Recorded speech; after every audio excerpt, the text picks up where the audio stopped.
نبادر من جديد ثم نختم. تفضل يا سعيد، اخي سعيد. امشي انا، لا انت ابقى وبنزد لك لو قد بختم معكم يعني انتم ختامها مسك، ختامها مسك. اخي اسعد انا امرر دوري للسومه والراي المغربي لاني منشغل بالتزام عائلي شخصي، فانا معكم غادي نتصنت، ولكن الله يا اخي ما حد عايش صح الا انت يا اخي، عايش ابوها رمسسه وجو عائلي وامور طيبه. الله يحفظك يا اخي، الله يحفظك، الله يكبر بك، الله يحفظك. اسمع، عندك شيء ولا الراي المغربي؟ المغربي قبل مني انا بعدها. تفضل يا الراي، ما شاء الله عليك مركزه. السلام عليكم ورحمه الله. سامحني انا دائما اظلمك للامانه. لا انا عارف، والله عارف، الا وانا اظلمك، عارف انه وانت من الناس لا تقاطع ولا تتعبني ابدا. انت من اجمل واروع المتداخلين للامانه. على اي، انا يعني استفيد من هفوات اللسان من المتداخل، لذلك الاذن التي تستمع هي التي تستطيع ان تقصف بالشكل الجيد. على اي، تحيه طيبه واسعد الله مساكم الاخوه الكرام، كل التحيه لكم من مدينه الداخله، اقصى الاقاليم الجنوبيه بالصحراء الغربيه المغربيه تاريخيا وحاضرا ومستقبلا. البدايه بالمتدخله من جمهوريه تندوف في اراضي الحماده داخل الدوله الجزائريه حاليا والمغربيه تاريخيا، قالت بأن عبد الناصر عبد الصمد صناعة الجزيرة، وهي بالأساس لا تعلم أنه كان من يذيع الأخبار في القناة الوطنية المغربية الأولى.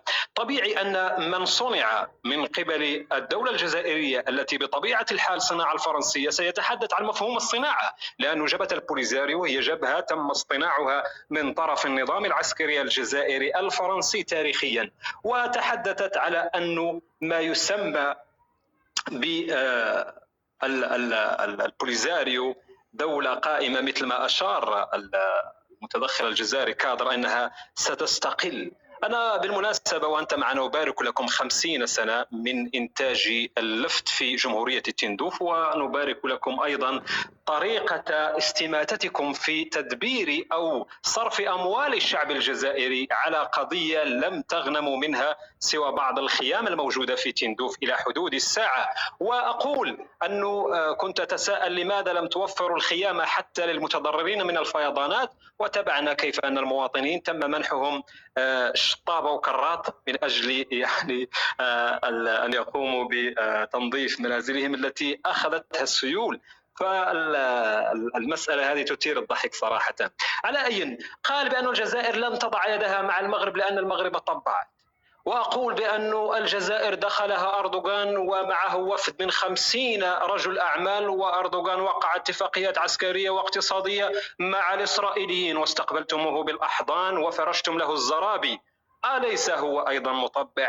هنا نرى النفاق ونرى الكذب الذي يسعى أزلام النظام العسكري الفرنسي في ترسيخه في عقول الجزائريين للأسف الشديد. يحللون بعضا ويحرمون بعضا، وهذه هي سمتهم. لكن بالمناسبة نسيت أخي أسعد أن أبارك لك عودتهم إلى بيت الطاعة بعد أن نظموا مقاطعة لمنصة الشرعي وادعوا أنها منحازة، وإذ نبارك لك عودة المرأة الغضبانة. عندنا مثل في المغرب يقول المرأة الغضبانة إلى عتل لا أكمل المثل. نبارك لك عودتهم على أي. طيب. كانت تنادي بالمقاطعة ولم تنجح معها المقاطعة لأن المنصة كان فيها قصف، ويحاولون الآن أن يعودوا إلى المنصة. بالنسبة للقاءات الصحفية صراحة أنا أفضل الملك محمد السادس أن يخرج لي بإنجازات واقعية على أرض الواقع، وأن يدشن وأن يعطي يعني انطلاقة مشاريع، بدل أن يخرج لي في وسائل الإعلام ليقول لي تعطى خالتك، أو أن يقول لي أنا نحذر من هذا الفيسبوك. هل هذا رئيس بالله عليكم؟ هل هكذا هي اللقاءات الصحفية؟ أن يخرج لي رئيس ويقول لي تعطى خالتك. عيب وعار أن من يمثل الدولة الجزائرية التي يقول هو ويقول أتباعه أن الجزائر دولة ضاربة والقوة الضاربة، وحينما نسمع لقاءات الصحفية أقسم بالله أنه يعني يعطي مادة إعلامية لصناع المحتوى في اليوتيوب لينشروها على مدى واسع، ويعني فتح لهم المجال لصناعة الفكاهة والترفيه عن الجزائريين. أنا أفضل أن يبقى الملك محمد السادس على طريقته ونهجه الذي بدأه منذ توليه العرش، أنه يفتتح المشاريع ويعطي انطلاقة المشاريع بدل أن يخرج ليسمع الشعب مقولات ممن يعني يسميها الرئيس الجزائري يعني طاطا خالتك ولا الله لا يرد جدبوها قالها على خديجة بن قنة التي استضافها. ايش معنى طاطا ايش طاطا خالتك يعني ايش؟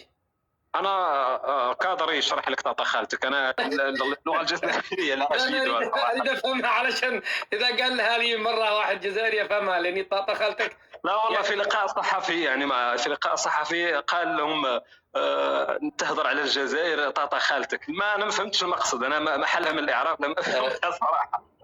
يمكن ان اشرحها لك سعد. اما بالحديث عن الإيالة، انا صراحه استغرب يعني كيف كادر يحاول ان يحرف حتى مفهوم الإيالة. الإيالة هي مفهوم تركي يؤكد على الجهة أن الجهة أو المنطقة هي إيالة عثمانية، فبالتالي من الطبيعي أن تصرحوا أن الجزائر إيالة تركية حكمها الأتراك إلى آخر داي فيهم ألا وهو الداي حسين، والذي بالمناسبة من منطقة أزمير في تركيا. وحينما باع الجزائر الفرنسيين والوثيقة موجودة ضمنوا له إخراج كل ثرواته ونقله في بارخة فرنسية إلى غاية إيصاله إلى تركيا أو إلى إسطنبول حقيقة. وحتى أختم بالإخوة الكرام، موضوع الصحفي المغربي، الإشكال لدينا نحن ليس في إرجاع الصحفي إلى مكان. الصحفي يستطيع أن يعمل في أي مكان وهو قيمة إعلامية كبيرة، وبفضله وصلت الجزيرة إلى ما وصلت إليه. الإشكال الآن هو أن النظام في الجزائر يسعى بطريقة يعني شيطانية إلى السيطرة على المنصات الإخبارية حتى لا تقوم هذه المنصات بفضح الواقع الجزائري المر. وتابعتم كيف أن الجزيرة لم تغطي الفيضانات التي ضربت ولايتين، والناس باتت في العراء وتناشد أين مسؤولي الدولة. وحينما أتى مسؤول الدولة قال لهم إذا ساعدناكم فهذا يعني جيد، وإن لم نساعدكم سامحونا، وكأنه يتصدق على دولة الغاز والبترول أو سكان دولة الغاز. تحية طيبة. شكرا لك يا أخي. الله أنك يا أخي. شوفوا أنا لما يتكلم الرأي المغربي يعطيني كذا حالة من الشهيق الطويل. أسماء ثم قادر، تفضل. اعطينا حق ضد باش نديروا التعقيب. عشان تعقب على دوري أنا سأنزل عشان تعقب على الكل يا قادر مرة واحدة. صح. اوكي. سأرد على صاحب المزرعة السعيدة دجاجة حمار فراولة الذي كان يفتح لايفات يسبك فيها. سبحان الله، رجع إلى بيت الطاعة. عقدتهم المغرب والملك. أولا محمد السادس نصره الله ليس رئيس دولة، هو ملك وتاج فوق رؤوسكم، يظهر بالمناسبات المهمة لأنه رزين، ليس كالأهبل تبون المعاقد ذهنيا يحاور الصحفيين كل يوم يقول التفاهات. أنا عندي حق الرد. لا عندي. أنت غلطت على الملك. اقفل المايك. أسعد يقفل المايك. يا ربوها لحظة. أنا ربيتك شحال هادي ونعاود نربيك. من بعد غادي تسمعوا على محمد سادس. خلاص اسمع. لا كنت توقفوا. اسمعيني الله يخليك.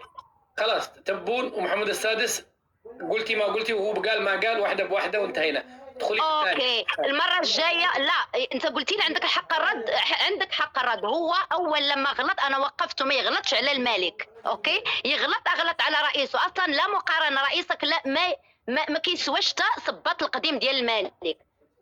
اوكي انتم تكلم عن التطبيع. انتم اسوأ من الصهاينه، اصحاب شعار مع فلسطين ظالمه او مظلومه. لماذا لم تهاجموا الكاتب الفرنسي الجزائري اليهودي الاصل حين طالب الملك محمد السادس بالاعتذار الرسمي والعلني لان لاعبي المنتخب المغربي رفعوا علم فلسطين في مباريات كاس العالم خلال احتفالهم بالفوز، وكان غاضبا ومستغربا؟ صهاينه من عندكم. وتحياتي للجميع. تحياتي لك يا اسماء قادر. الميكروفون لك. افتح خلينا نشوفك، احنا نحب نشوف وجهك. افتح الكاميرا يا قادر.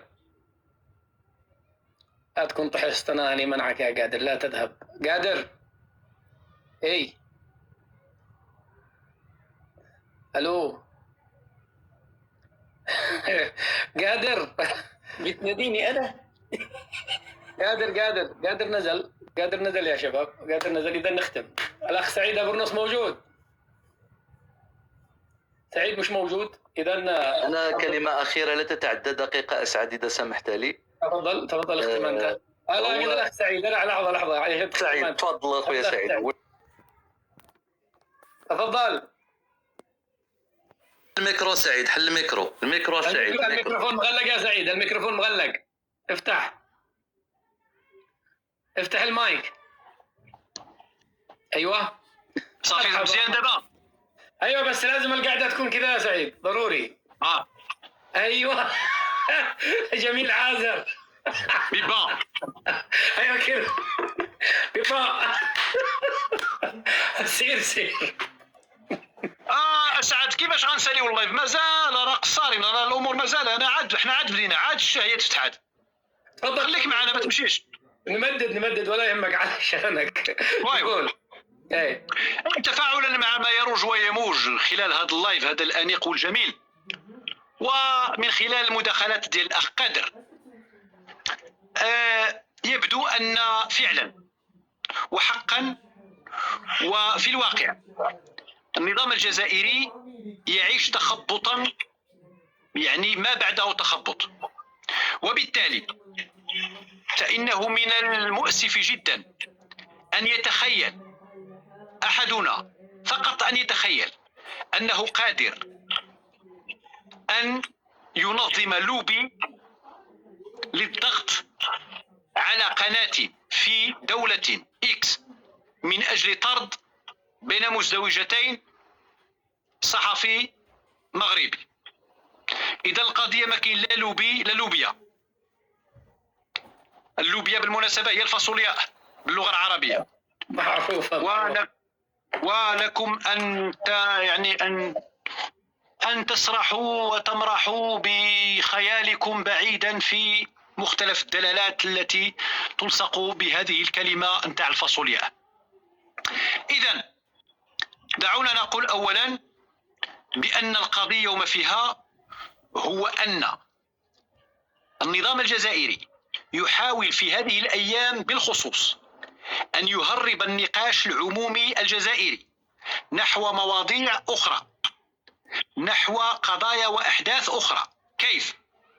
نعرف جيدا أن ما حصل خلال الأسبوع الفارط بالجزائر من بشاعة الأمر والتعامل الرسمي المهمل، حتى لا أقول أكثر من ذلك، لشعبه الوفي، لشعبه الجزائري، للمواطنين الجزائريين.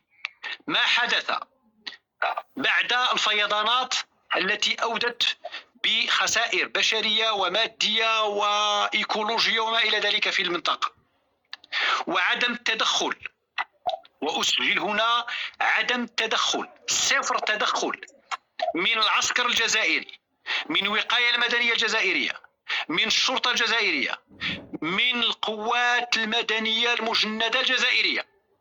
ولا واحد ينتمي إلى النظام الجزائري الرسمي تدخل من أجل إنقاذ ما يمكن إنقاذه، ولو غصن واحد في شجرة واحدة غمرتها الفيضانات. عاد نتكلموا على السيارات ولا على البشر ولا على الأطفال ولا على الخسائر البشرية اللي وقعت.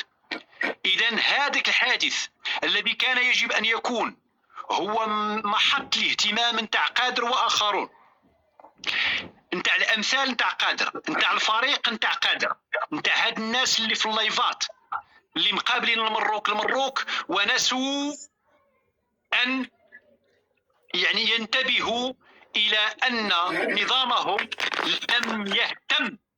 لم يهتم أبدا بحياة مواطن جزائري واحد من المواطنين الكثيرين الذين عاشوا وما يزالون يعيشون الآن الويلات ديال هذه الفيضانات. لاحظوا معي أنه في هذه الفترة نسي النظام الجزائري أن يسجل منتخبه النسوي ليرفع راية الجزائر الأبية، وأنا أقول هنا الأبية متقمصا دور الجزائري الذي كان يفترض أن هذا القادر هذا هو اللي تجيه الحمية أكثر لأنه جزائري. وأنا هنا كمغربي جاتني الحمية على الدابو، على البنديرة، على العالم الجزائري أكثر منه هو. علاش نساوه؟ اي ماذا حصل للعلم؟ ايش قضيه الذي حصل يا ابن عمي يا أسعد، الذي حصل هو أنهم انشغلوا بتنظيم مباريات الوهم لمنتخب القياطن والغبار، ونسوا أن يسجلوا منتخبهم النسوي ليلعب الإقصائيات المؤهلة إلى أولمبياد 2024. يعني تقصد نساو الراية نتاعتهم وراحوا يطبلون ويزمرون لراية الوهم. هذا الشيء اللي خصو يتناقش الآن في المنصات الجزائرية. لحظة أخي سعيد، يعني أنت تقصد لما جلبوا فريق سموها البوليساريو وجمهورية تندوف وما أدري إيش اسمه. أييه، وتلاهوا معاه وانشغلوا به وطبلوا وزمروا ونسوا أن يسجلوا منتخبهم النسوي. بعد مرور الأجل راحوا يتباكون علينا هنا في مواقع التواصل الاجتماعي. والعداوة عباد الله، نسينا النساء تاعنا ما سجلناهمش يمشيو يلعبوا. الصبيحة بن عمي اللي خصها تناقش. أما عبد الصمد ناصر فهو فران وقد ذبحوما، رجل قادر أن يجد منصبا أكبر وأكثر بكثير مما كان له في الجزيرة. نعم. عبد الصمد بالنسبة لي ليس قضية يجب أن نهتم بها وأن يأتي خي قادر من بعيد عند منصة ليناقش هذا الأمر، وهو الذي كان يجب عليه أن ينشغل بالمشاكل الحقيقية نتاع بلاده. واهم مشكل في هذا اليومين هذو الاخيرين هو الفضيانات نتاع تيبازا والاقاليم المجاوره الولايات المجاوره. والمشكل الاكبر والادهى هو ان الرايه نتاع بلادك نسيت فيما كان حفيظ الدراجي يشيت للنظام الجزائري عبر البوليزاريو، والذي سبهم اول امس واصفا اياهم بالبهائم. إذا فليسجل إن كان من أحد يعتقد أنه ينتمي إلى هذا الشيء تاع البوليزاريو أن حفيظ الدراجي وصفهم بالبهائم. ويجب أن أعيد ما قاله ياسر قبل قليل للترسخ بالأذهان أنهم فعلا بالنسبة لأبواق النظام الجزائري بهائم، لا أقل ولا أكثر. نعم. ولكي يعني يتودد معتذرا للنظام الجزائري راح يتشوكر، راح يتبنضد كما كنقولوا بالمغربيه. ان المنتخب البوليزاريو وجدنا له 5 المقابلات دوليه، 5 المقابلات دوليه للبوليزاريو، والمنتخب ديال بنات بلادو وديال ولاد بلادو نساوه، ما قدروش يسجلوه، خاف ما نساوه لان ما عندهمش هما شي حاجه عندها علاقه مع الشعب الجزائري. لا يهمهم في كل خرجاتهم الا المروك وما تواجد قادر في هذا اللايف الا لانه متواجد لكي يجبد كما كنقولوا بالدارجه يجبد. اسمحوا لي الاخوان المغاربه ما تضحكوش عليا، كنقولوا لاسباب لا داعي لجبدها. ياسر ما تضحكش، ياسر ما تضحكش، طفي الكاميرا وضحك. طيب يبدو ان بينكم طفي الكاميرا وضحك. ودابا اذا بهذه المستملحه اللي درتها مع ياسر ومعك سعد، واعتذر لقدر لانني طولت في الهضره، والكلمه له وتحياتي. شوف، مع تسجيلي انا اسجل اني ولحدود الان كامل التقدير والاحترام لقادر، رغم الاختلاف، رغم يعني الاحتقان، رغم شد عليا نقطع عليك والكلاشات وما الى ذلك، واخا هو كيدير شي اخطاء من بعد وغادي نناقشها معاه من بعد، ولكن ماشي معك اسعد. هذه القضيه غادي نناقشوها انا وياه من بعد، ولكن مع ذلك احييه وكنقول له تحياتي ومرحبا بك عند اسعد، دافع كما بغيتي والعز. شكرا لك اخي سعيد.